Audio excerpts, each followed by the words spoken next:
오늘 이 본문의 내용을 보면서 이제 그 예수님 그 심정이 어떻겠는가, 우리는 가끔요 그 내 문제만 집중하다 보면 그 남의 그 아픔과 문제에 대해서는 잘 몰라요. 그러니까 내가 제일 아프고 내가 지금 제일 힘들고 내가 가장 지금 어둡다라고 생각하는데, 우리가 한번 남을 좀 생각해 본다면 참 좋겠다 생각됩니다. 그런데 우리가 무엇보다도 주님의 마음이 어땠을까, 주님은 어땠을까, 이걸 생각하면서요 말씀 대하기를 원합니다. 오늘 본문의 내용 중에 하나가 너희는 마음에, 여기에 보니까 근심하지도 말고 두려워하지도 말라, 이런 말씀이 나와요. 마음에 근심하지도 말고 두려워하지도 말라. 여기에 읽었던 27절의 말씀이지만은 평안을 너에게 끼친다. 1절에도 보면 너희는 마음에 근심하지 말라, 하나님을 믿으니 또 나를 믿으라, 이렇게 말씀을 합니다. 편안하게 그냥 말씀을 읽을 때는 그냥 읽혀지는데, 지금 이 상황이 어떤 상황이냐 그러면 곧 예수님이 돌아가셔요. 지금 본인이 죽음을 알고 있는 거예요. 지금 곧 내가 죽을 건데 그것도 아주 처참하게 죽어요. 아주 그냥 평범하게 죽는 것이 아니라 사형을 당해요. 그 사형 중에서도 이 이후에 너무 참혹하다고 해서 이 사형법이 폐지가 됩니다. 그게 십자가 사형법이 그렇게 잔혹한, 그러다 보니까 이후에 나중에 십자가 처형은 이제 없어지긴, 역사적으로 사라지는 그런 처절한 죽음을 맞이하는 것이 곧 며칠 뒤에 있을 사건이에요. 근데 주님이 그걸 알고 계셔요. 모르는 게 아니라 알고 계셔요. 그러면서 하시는 말씀이 너희에게 평안이 있을지어다, 마음에 근심하지 말라, 이런 말씀들을 지금 반복해서 이런 말씀들을 합니다. 그런데 그러면서도 오늘 오직 그래요. 지금 내가 죽는데 나를 죽이는 자가 누구냐? 그러면 죽이는 자가 있어요. 죽이는 자가 이 종교 지도자들이에요. 오늘날로 말하면 종교 지도자들입니다. 같이 하나님을 믿는 하나님의 자녀라 이러면서, 아니 하나님의 종들이라, 하나님의 사자라, 이런 사람들끼리 모여가지고는 예수님을 죽이려고 모의를 해요. 근데 자기들이 못 죽이니까 어떻게 해요? 로마 군병들과 로마 법을 이용해가지고 예수님을 죽인단 말이죠. 그러면 죽임을 당하는 입장에서는 억울하고 아주 답답하고 아주 예민하고 싫어요. 어떻게 이런 일이 있을까 하고 아주 마음에 지금 부글부글 끓을 수 있는데, 오늘 주님은 오직 그럽니다. 여기 읽어보면 31절, 내 알 바 아니다. 여기 보니까 30절에 보니까 세상의 임금이 온다. 나 그건 모르겠다. 그는 내게 관계할 일이 아니다. 그들이 나를 억압하는 왕으로 권세로 나를 죽이려고 하지만은 내가 그게 신경 쓰고 거기에 마음 둘 것이 아니다. 사실 우리 입장에서는 답답해요. 누가 나를 죽이는데, 왜 내가 죽어야 되는데, 지금 이럴 수가 있는데 그거 관여할 거 아니고 오직, 이 말씀을 합니다. 오직. 같이 한번 읽어볼까요? 31절, 우리 이번 주간에 외워야 되는 내용입니다. 오직, 같이 읽습니다. 오직 내가 아버지를 사랑하는 것과 아버지께서 명하신 대로 행하는 것을 세상이 알게 하려 함이로라. 이렇게 말씀하시는 것은 오직, 이 말씀입니다. 한번 상상을 한번 해보시기 바랍니다. 내가 지금 병원에 진단을 받았는데 암말기예요. 뭐 할 겁니까? 한번 생각해 보세요. 나는 지금 뭐 해야 되죠? 지금 막 전쟁이 일어나서 지금 나를 죽인다라고 할 때 나는 뭘 하죠? 한번 생각해 보셔야 돼요. 이번에 일본에 갔을 때에 그 영화 한 편을 소개합니다. 사실은 제가 듣기는 들었는데 아주 오래된 영화인 줄 알았더니 그게 아니고 이번에 이제 나왔던 영화를 일본에서 목사님이 소개하는 영화가 있어요. 무명이라고 하는 영화인데, 우리 한국의 왕후가 시해되고 그랬을 때에 그 일본의 목사님 두 사람이 대화를 하는 거예요. 이 조선 땅에 왕후가 시해됐단다. 저 땅에 우리 일본의 자객들이, 일본의 깡패들이 그렇게 했단다. 이런 이야기를 하면서 우리가 복음을 들고 가자. 그래서 일본 선교사로서 일본인들이 한국에 와서 복음을 전파하는 이 일에 헌신되는 이 내용이 나와요. 그게 지금 일본에 지금 상영되고 있고, 일본에 상영되고 있고요. 그것이 한국에서 만들어진 영화예요. 그 일본에서 상영되면서 그리고는 제가 그 일본 목사님에게, 일본에서 목회하는 그 한인 목사님이신데, 목사님께 말씀드린 것이 일본인들이 지금 한 두 군데서 남북 통일을 위해서 기도한다. 왜?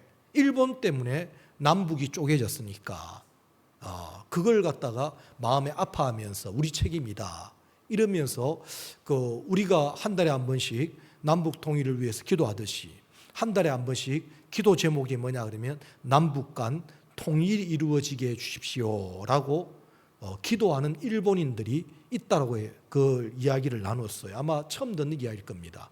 그 이야기를. 그럴 때 우리가 한 번쯤은 생각해 보셔야 돼요. 나는 이런 상황에서 나는 뭘 할까?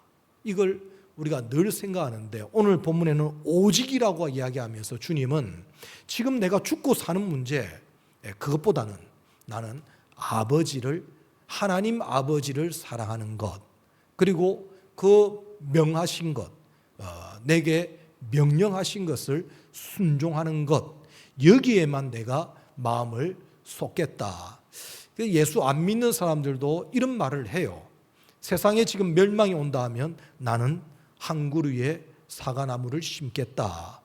전혀 지금 멸망이니까 지금 어떻게 해야 되겠다, 어떻게 사재기 해야 되고 난리가 날 때도 예수 안 믿는 사람도 자기의 미래를 생각하면서 꿈꾸면서 일을 하겠다, 이런 이야기를 해요. 그러니까 오늘 우리 주님의 소원이 나는 아버지를 사랑하는 것, 그리고 그 아버지께서 내게 명령하신 것을 내가 순종하는 것, 이것만 내가 마음에 두겠다. 여기에 저와 여러분들은 교훈을 가지고요, 나는 과연 어떻는가? 지금 내 삶의 자리가 어떤 때는 요동을 쳐요. 그야말로 엄청난 그런 슬픔의 일들이 내게 밀려올 때도 있고, 고통의 그러한 소식들이 내게 올 때도 있고, 반대로 내가 흥분되고 아주 좋은 일이 있고 자랑할 만한 일이 있고 세상 말로 말하면 대박이라고 이러면서 뭐가 터졌다라고 하면서 이야기할 때도 오늘 과연 내 소원은 무엇인가, 이걸 잘 생각해 보셔야 돼요. 그래서 오늘 우리들도 참 하나님만 사랑하겠다, 이게 커요. 왜냐 그러면 우리 하나님 앞에 세워지는 날, 네가 나를 사랑한 것, 그건 하나님께서 기억하실 내용이에요. 네가 내 말을 따르고 순종한 것, 그걸 하나님께서 높이시고 기억하시고 높이시고 상 주시고 인정해 주시는 이것을 우리에게 말씀합니다. 제가 제 이야기를 해서 미안하지만 저희 집에 5형제가 있는데 우리 부모님이 뭐니 해도 아들 저를 참 사랑해요. 아들 저를 자랑해요. 우리 집에 아들을 남한이가 있다, 그러면서 자랑을 합니다. 왜냐 그러면 이유가 있다는 거예요. 그 5명의 자녀들 중에 제일 어렵게 살아요. 제일 어렵게. 그야말로 정말 어떻게 저렇게 살까? 그러니까 세상에 벌이는 없는데 애들은 4명이라, 애들 4명인데 벌이는 없는 거라. 그런데 이 아들이 꼬박 매달 그 공경비라고 돈을 보내와요. 그러니까 통장에 그걸 찍힌 걸 보면서 참 어려운데 이렇게 우리 부모를 인정하고 사랑하고 공경하나, 이게 있단 말이에요. 그러니까 돈을 많이 벌고 좋아가지고 이렇게 하는 게 아니고, 돈이 그렇다고 부모님의 돈이 없어서 그런 것도 아니고, 그런데 그 어려운 중에서도 보니까 부모님을 먼저 생각하고 사랑하고 공경하는 것이, 그것이 부모 입장에서는 마음이 많이 가요. 오늘 자신이 지금 죽임을 당하는 그 인간 예수로서 하나님 아버지를 사랑하겠다, 그럴 때에 커요. 오늘 우리의 소원이, 우리의 주님께서 오직이란 말을 써가면서 오늘 이렇게 표현할 때, 우리들은 주님을 따르는 자들인데, 그리스도인이란 말은, 크리스찬이란 말은 주님을 따르는 자인데, 주님이 소원이 내 소원되고 주님의 바라봄이 나의 바라봄이 되어져야 되는데, 우리도 주님을 따른다면 나도 하나님을 사랑하는 것, 이것에 마음을 두면서 나아가야 돼요. 그 세상에 지금 뭘 지금 소원하고 있는지, 내 자녀에 대한 소원이 어디에 있는지, 지금 내 꿈이 어디에 있고 내 자녀의 꿈이 어디에 있는지, 여기에 우리가 한번 마음을 둬봐야 돼요. 저는 그 신학생 때부터 청소년 사역을 했습니다. 신학생 때부터 캠프같이 하는데, 거기에 누가 참여하냐 그러면 꼭 안 빠지고 매번 참석하는 그 한 분 선생님이 계셔요. 중학교 선생님이신데 캠프에 항상 참석해. 1년에 2번씩 하는 걸 안 빠지고, 지금 보니까 저보다 한 7, 8살인가 많으신 분인데 지금 그 사모님이 되셨더라고요.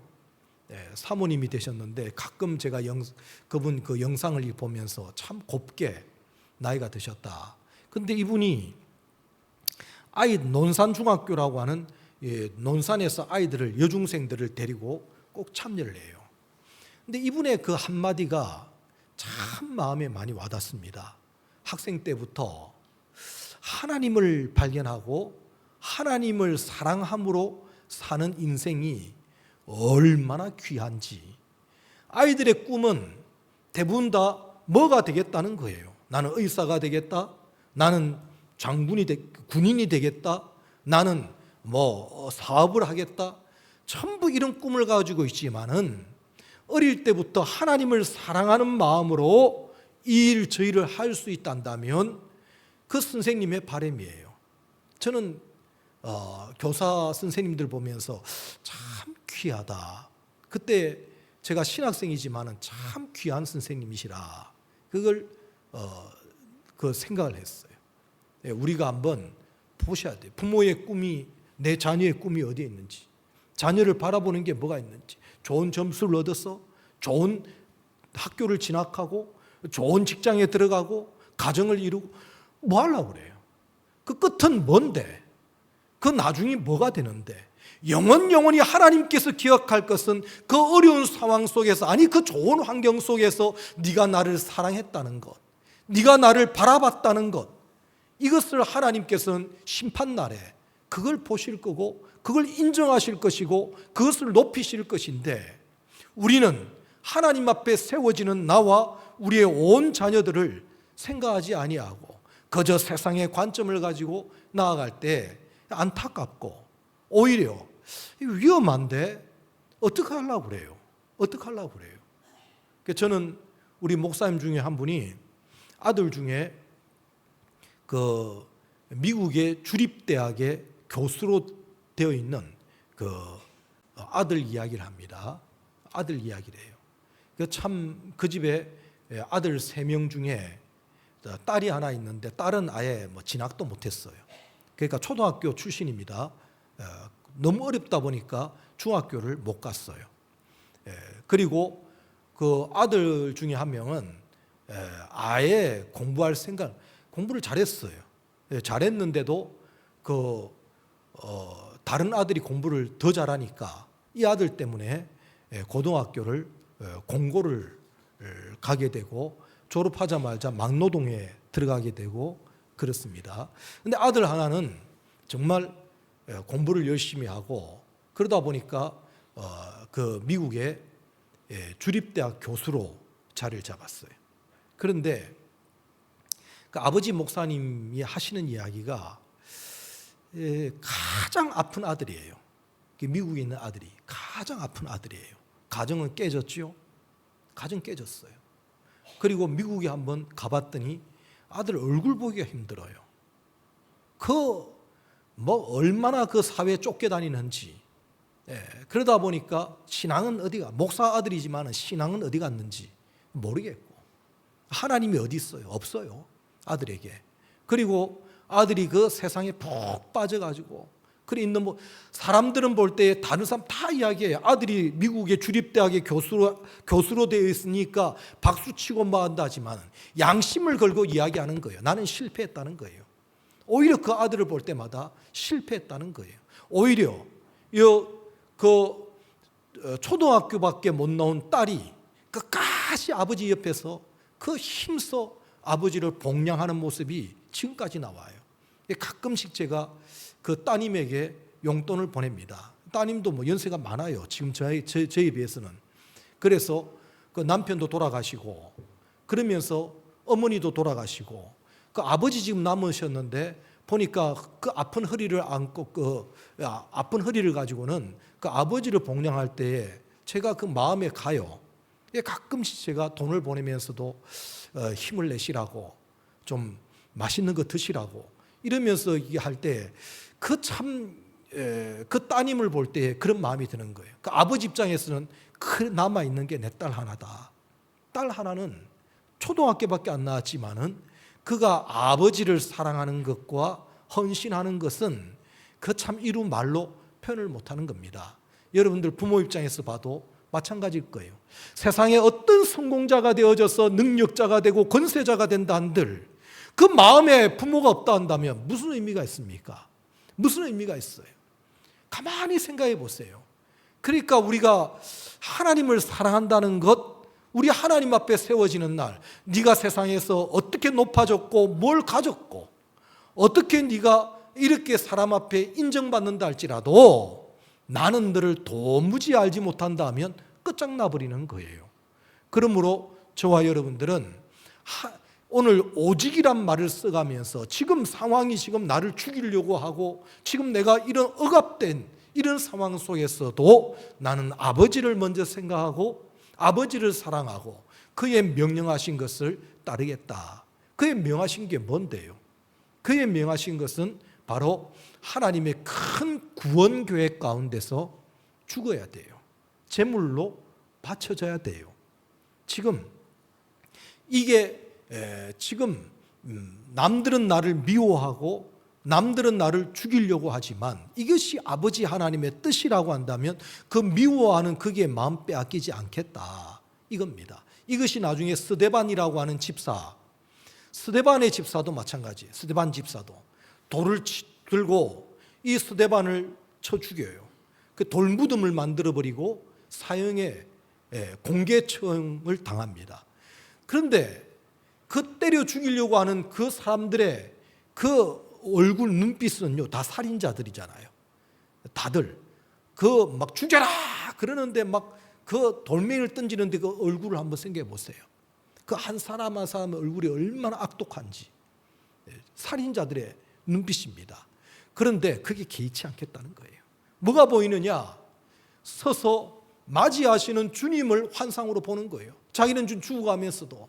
그러다 보니까 그 얼굴이 얼마나 밝은지, 그 나를 맞이하시는 그 주님, 돌을 들고 던져 죽이는 사람들의 얼굴과 목소리와 표정과 이 미움의 마음보다 나를 맞이하시는 사랑의 주님의 모습을 보기 때문에 죽임을 당하는데 얼굴이 그렇게 밝은 거예요. 그렇게 해서 사형당해서 죽어버립니다. 그런데 거기에 누가 있느냐? 그 살인자의 한 사람 중에 죽여라! 그래 죽여라! 이렇게 외쳤던 한 사람, 사울이라고 하는 한 청년이 그걸 보고는 충격을 받아요. 내가 믿는 신앙은 아닌데, 내가 확고히 가지고 있는 내 유대교 신앙은 이게 아닌데, 이러면서 그가 마음에 엄청난 충격을 가지고 있을 때에 나중에 환상 중에 주님이 찾아오셔요. 누굽니까? 눈이 어두워져 가지고 누굽니까? 라고 이야기하니까 네가 핍박하는 예수다. 예? 예수요. 엎드려져요. 그래서 이 이름이 나중에 바뀌어져 가지고 바울로 바꿔집니다. 사울이 바울로. 그렇게 하고 나중에 신약 성경의 반 이상을 이 바울이 기록하면서 그가 이 죽임당한 스데반 집사에 그게 충격으로 와닿으면 어떤 복음이 아니에요. 다른 게 아니에요. 이번에도 우리 일본 갔을 때에 그 하늘의 미랄에 대한 이야기나 이건 사실은 한번 검색해 보세요. 하늘의 미랄 소설로도 나와요. 이게 일본 기독교의 가장 유명한 그 성경 구절이 하늘의 미랄입니다. 이것이 일본의 선교의 시작이요, 일본 교회의 시작이요, 일본 순교자들의 그 신앙이에요. 그러나 이것이 나중에 희미해졌고 이게 혼합돼 버리죠. 일본의 혼합주의가 들어와 버립니다. 그래서 일본 기독교가 어두워져 버렸지만은 그런데 이번에도 우리가 무명이라고 하는 그 영화가 아마 이 말씀 안에서 이루어진 거예요. 우리 믿음의 사람들은 아셔야 됩니다. 우리 하나님을 사랑하는 마음과 하나님의 명하신 것이 비록 내가 화려한 삶이 아니다 할지라도 하나님 아버지의 뜻을 따르고 희생하면서 나아갈 때는 우리 하나님께서 귀하게 이 복되게 여기십니다. 이러면서 인간 예수로서 가장 은혜로운 자리가 언제였을까? 가장 성령 충만, 진리 충만할 때가 언제였을까? 스데반 집사가 물어보는 거예요. 스데반 집사는 죽임을 당했는데 언제 가장 은혜롭고 가장 성령과 진리로 충만했을까? 둘 다 물어본다 한다면 바로 십자가 죽임을 당할 때, 돌무더기가 되어질 때에 가장 하나님께 가까워졌던 그런 때라. 그건 여러분들 이건 경험해 본 사람만 압니다. 이건 아무리 이론적으로 이야기해도 되지 않아요. 내가 주님 위해서, 내가 주님을 사랑해서 이런 희생을 당한다 그럴 때에 그게 오는 쾌감과 감격은요, 이런 말로 표현을 못해요. 사랑하는 사람을 위해서 내가 희생당한다. 이 부모로서는 자녀를 낳을 때가 엄마로서는 가장 통증이, 인생 중에 가장 큰 통증은 애를 낳을 때의 통증이에요. 그런데 그 시간이 피하고 싶은 시간이 아니라 이게 새 생명을, 사랑하는 생명을 얻는 가장 좋은 시간이라. 그러다 보니까 피하고 싶은 시간이 아니라 그때의 기쁨, 그리고 자녀를 낳았을 때의 기쁨, 이건 이루 말로 표현을 못해요. 바로 내가 죽음으로, 내가 하늘의 밀이 떨어짐으로 수많은 열매를 맺는 이것을 보면서 이것을 기쁨으로 여기는데 이것이 곧 하나님께서 내게 명하신 거라. 이걸 감당해 나가는 것이 사명이에요. 오늘 두 가지 이야기합니다. 하나는 아버지를 사랑하는 것, 또 하나가 아버지의 명하신 것을 행하는 것. 우리 교회에서는 이걸 뭐라고 그러죠? 하나님을 사랑하고 그 명령한 것을 내가 순종하는 것을 우리 교회에서는 그걸 뭐라 부르죠? 믿음이라고 한다고요. 오직 나는 믿음을 지키겠다. 오직 나는 믿음뿐이다. 이게 오늘 우리 교회에서 그렇게 오랫동안 강조해왔고 우리 교회 표고, 이 믿음이라고 하는 것은 하나님을 생각하는 것. 오늘 여기 2층에서 아이들이 구호 준비 그러면 애들이 얍 그럽니다.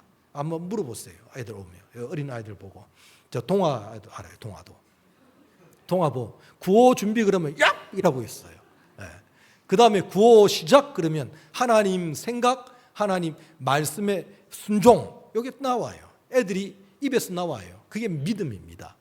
그래서 오늘 주님도 우리 하나님을 사랑하는 중심, 그리고 말씀에 순종함으로 믿음으로 사는 거예요. 그래서 예수님을 보고 믿음의 주요 온전케 하시는 이인 예수를 바라보자라고 할 때 인간 예수로서 믿음을 보여준 겁니다. 그러므로 오늘 우리들도 참 내가 하나님을 사랑해서 예배 참여한다면 그 예배는 복된 예배예요. 이 시간에 그냥 엄마가 귀때기 잡고 가자 이래 오는 거, 남편 그냥 여보 가야 돼. 이건 아니에요. 정말 예배 때에 내가 하나님을 사랑하는 마음이 있어 예배할 때는 참 예배입니다. 하나님께서 받으실 만한 예배입니다. 그리고 그 뜻을 찾아 순종해 나갈 때 내 인기, 우리 교회에서도 어려운 일을 누가 대신합니다. 근데 그 일이 욕먹을 일이에요. 뻔히 욕먹을 일이에요. 그런데 그 욕먹지만은 아마 욕 뒤에서 되게 할 거예요. 욕먹지만은 목사님이 욕먹는 것보다는 내가 욕먹는 게 낫지. 이러면서 앞장서서 일합니다. 참 어제 그 일이 마무리되면서 제 마음속에 참 감사하고 참 위에서 기도가 되고 참 교회의 그 어려운 일을 참 대신 감당해 나갈 때 저는 그 믿음이 멀고 그럴 때 그런 데서 표시 나와요. 참 내가 하나님께서 어려운 일을 우리에게 허락하실 때에 그것을 내가 대신해서 감당할 수 있는 사람이 저는 교회 일꾼이요 교회 기둥이라고 봐요. 그게 그래요.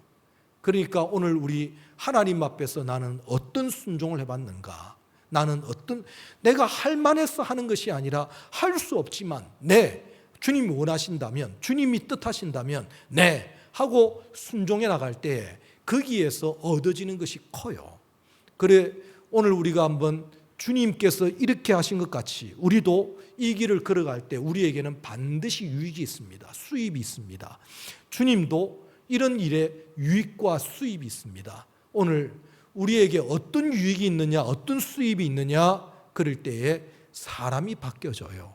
사람이. 그래서 66권 이 말씀의 내용은 사람을 만들려고 하는 거예요. 온전한 사람, 주님이 기뻐하시는 온전한 사람. 우리 교회에서는 그걸 구원이 이루어졌다라고 표현을 합니다. 믿음을 지키니 뭐가 이루어진다고요? 구원이 이루어진다고요.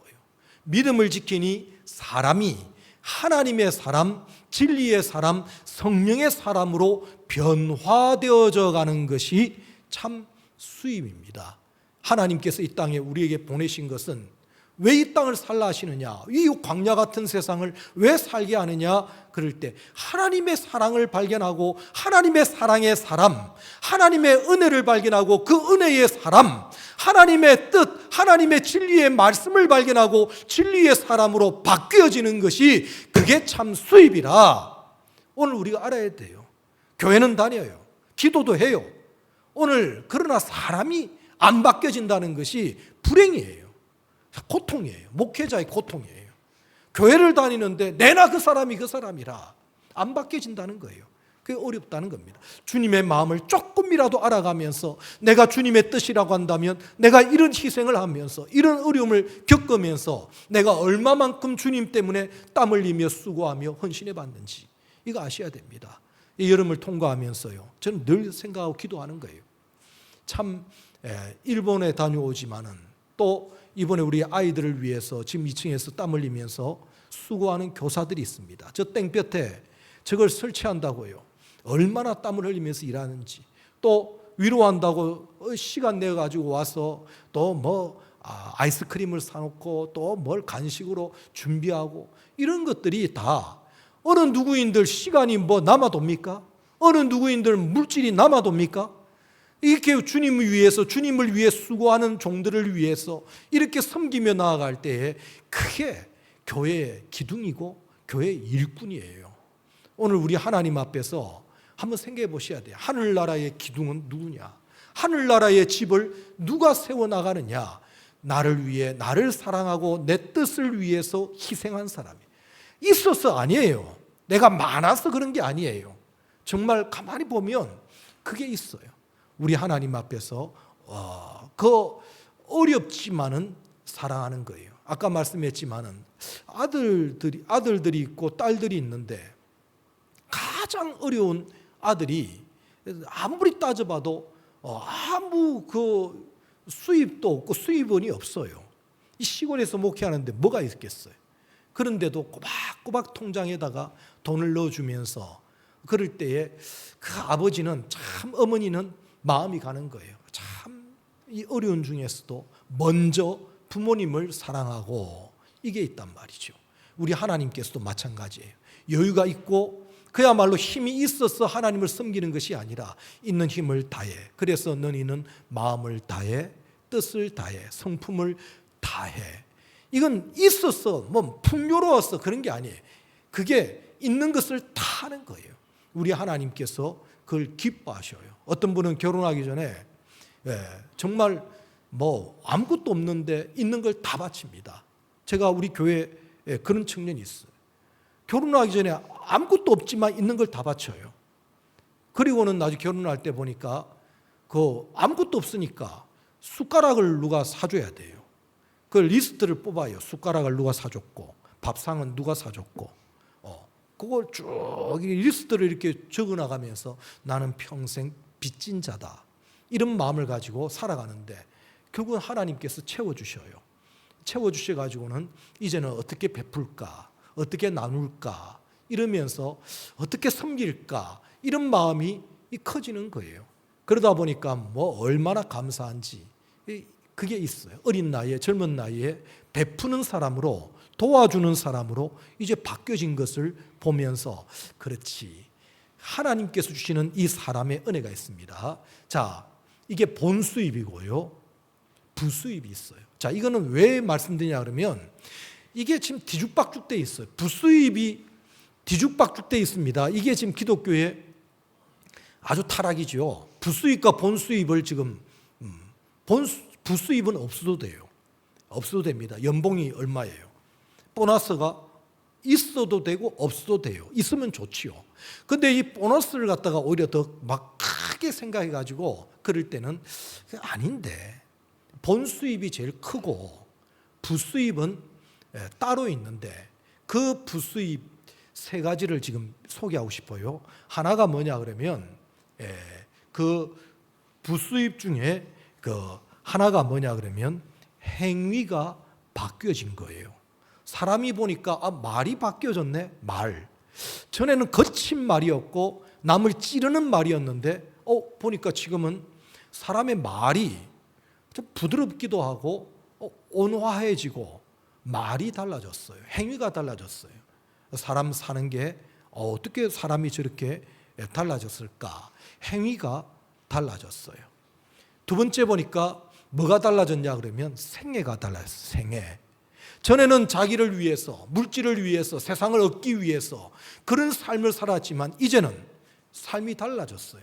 남을 위해서 베풀고 먼저 남을 생각할 줄 알고 인생이 하나님의 영광을 위하여 이러면서 사람 생애 어떤 목적이 달라지고 방향이 달라졌어요. 보여요. 그리고 세 번째 달라진 게 여러분들 이력서 아십니까? 이력서. 젊은 아이들은 잘 모를걸요. 이력서를 써라 그래요. 이력서를 쓸 때 직장 갈 때에 그 이력서를 써보라 그러는데 저는 언제 태어났고 그리고 주소는 어디고 그리고 나는 그 군 복무를 했고 뭐 이런 것들을 쭉 적는 거예요. 그 적고 나갈 때에 그 이력서가 많이 적힌 사람이 있고 덜 적힌 사람이 있어요. 근데 보니까 예수 믿는 사람들이 이력서가 많아지는 거예요. 예수 믿는 사람들이 이력서가 많아지는 거예요. 누구 앞에? 하나님 앞에 세워지는 날 보니까 쓰여진 것이 많아요. 기록된 게 많아요. 나를 위해서 저 일본 땅에서 참 일본인들 사이에 있는 교회, 그 교회에서 교회를 위해서 일본을 위해서 네가 기도했지. 기록이 되어져요. 이 이력서입니다. 그러니까 우리가 본 수입은 사람이 바뀌어진 거고 그 사람이 바뀌어진 것에 따라서 이 땅에서 행위가 달라졌고 삶의 방향이 달라졌고 그리고 쓰여진 이력서가 많아요. 이게 참 귀합니다. 그런데 우리가 알아야 될 것은 사람이 참 달라졌네, 변화되었네. 그게 행동을 보니까, 말을 보니까. 근데 그게 본수입은 아닙니다. 이거 착각하면 큰일 나요. 예수 믿으니까 이 사람이 돈을 정말 잘 벌었네. 정말 귀해요. 근데 그게 본수입이 아니에요. 예수 믿었더니 보니까 병을 고쳤네. 근데 그게 참 박수 칠 만한데 본수입이 아니에요. 근데 사람들이 그걸 짜릿하게 본다고요. 그걸 크게 여긴다고요. 그게 일본 선교의 방법을 이야기할 때 일본 선교는요, 제가 그 한번 힌트를 드렸습니다. 일본인들이 그 한국인이 가서 일본 말을 배워가지고 할 때는요 별로 인기 없어요. 근데 한국인이 프랑스어를 배워가지고 일본에 가서 프랑스어를 쓴다 해보세요. 박수 쳐요. 이게 특이합니다. 일본이 그게. 그러니까 일본이 이렇게 1대1로 이렇게 하는 거는 별로예요. 대규모 집회를 하면 일본인들은 뭐가 있나? 이러고 있다고 해요. 정서가 그래요. 정서가. 아주 일본인들이 외놈 그랬는데 큰 걸 되게 좋아해요. 제가 우리 잠깐 이야기하면서 애니메이션 이야기하면서 옛날 애니메이션이 뭐가 있었냐? 허리케인이라고 하는 애니메이션이 있습니다. 허리케인. 그 다음에 슬림 덩크 그게 있어요. 그 농구 그게 있어요. 그 다음에 메이저리그 이게 있습니다. 일본에 이거에 뭐냐면 큰 무대에 나가는 걸 지금 꿈꾸고 있는 거예요. 특별히 미국을 정복해야 돼요. 알게 모르게 지금 미국에 대한 이게 지금 한쪽에서는 미국에 대해서 아주 친화적인 일본과 미국은 이렇게 하나가 되어 있는 것 같은데 일본인들 마음속에는요 은근히 뭐가 있냐 그러면 외놈이에요. 어떻게 하면 우리가 일본보다 이게 그래서 허리케인은 나중에 보면 그 미국에 진출해요. 그 다음에 메이저리그 해가지고 지금 실제 야구가 지금 정복했잖아요.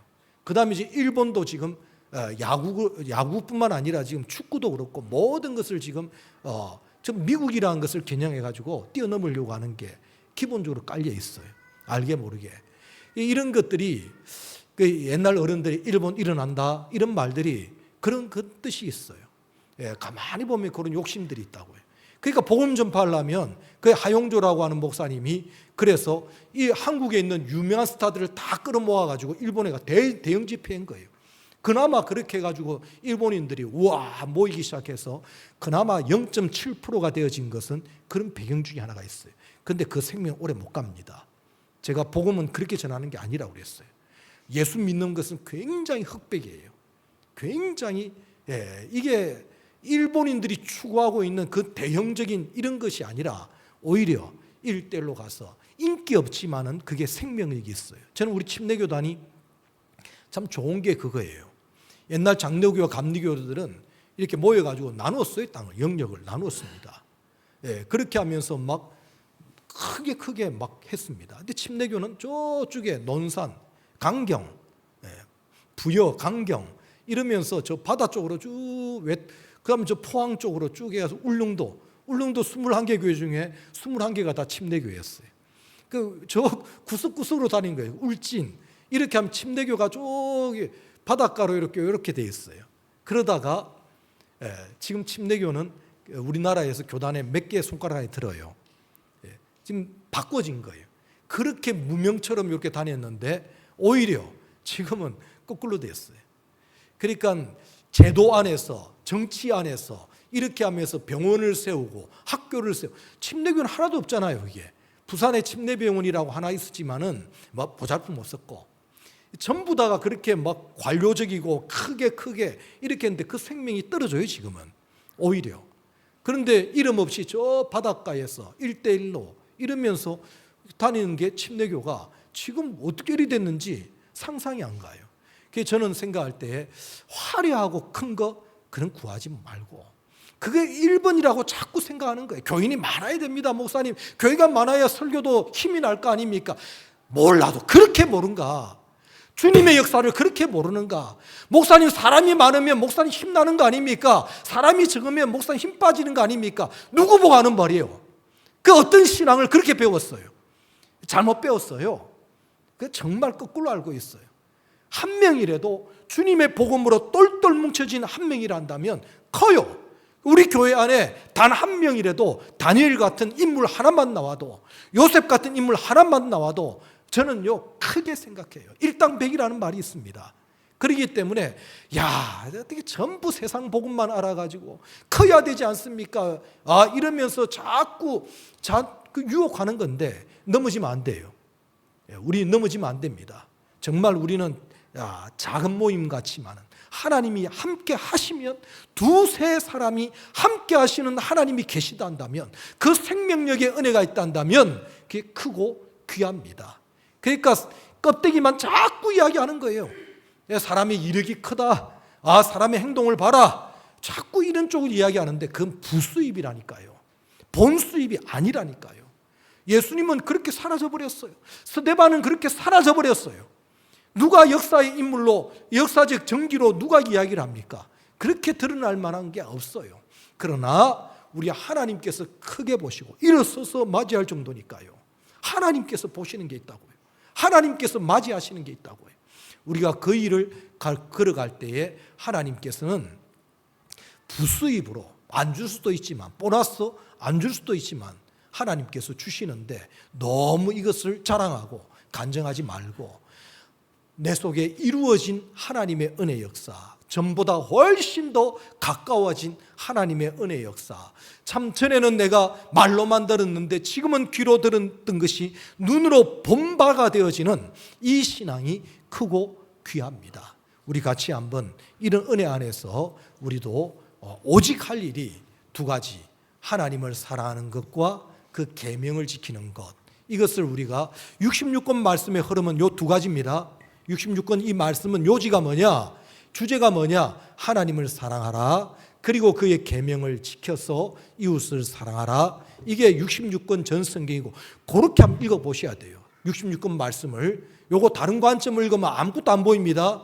하나님을 사랑하라, 마음을 다해서, 뜻을 다해서. 우리 같이 한번 이 시간에 찬양으로 한번 고백하도록 합니다. 우리 속에 이 계명을, 이 말씀을, 나도 오직이라는 말씀을 오늘 주님이 쓰셨듯이 우리도 마음을 다하고 성품을 다하고 힘을 다하여 여호와를, 내 아버지를 사랑하는 것, 여기에 우리가 마음을 쓰면서 이 시간에 찬양하도록 합니다.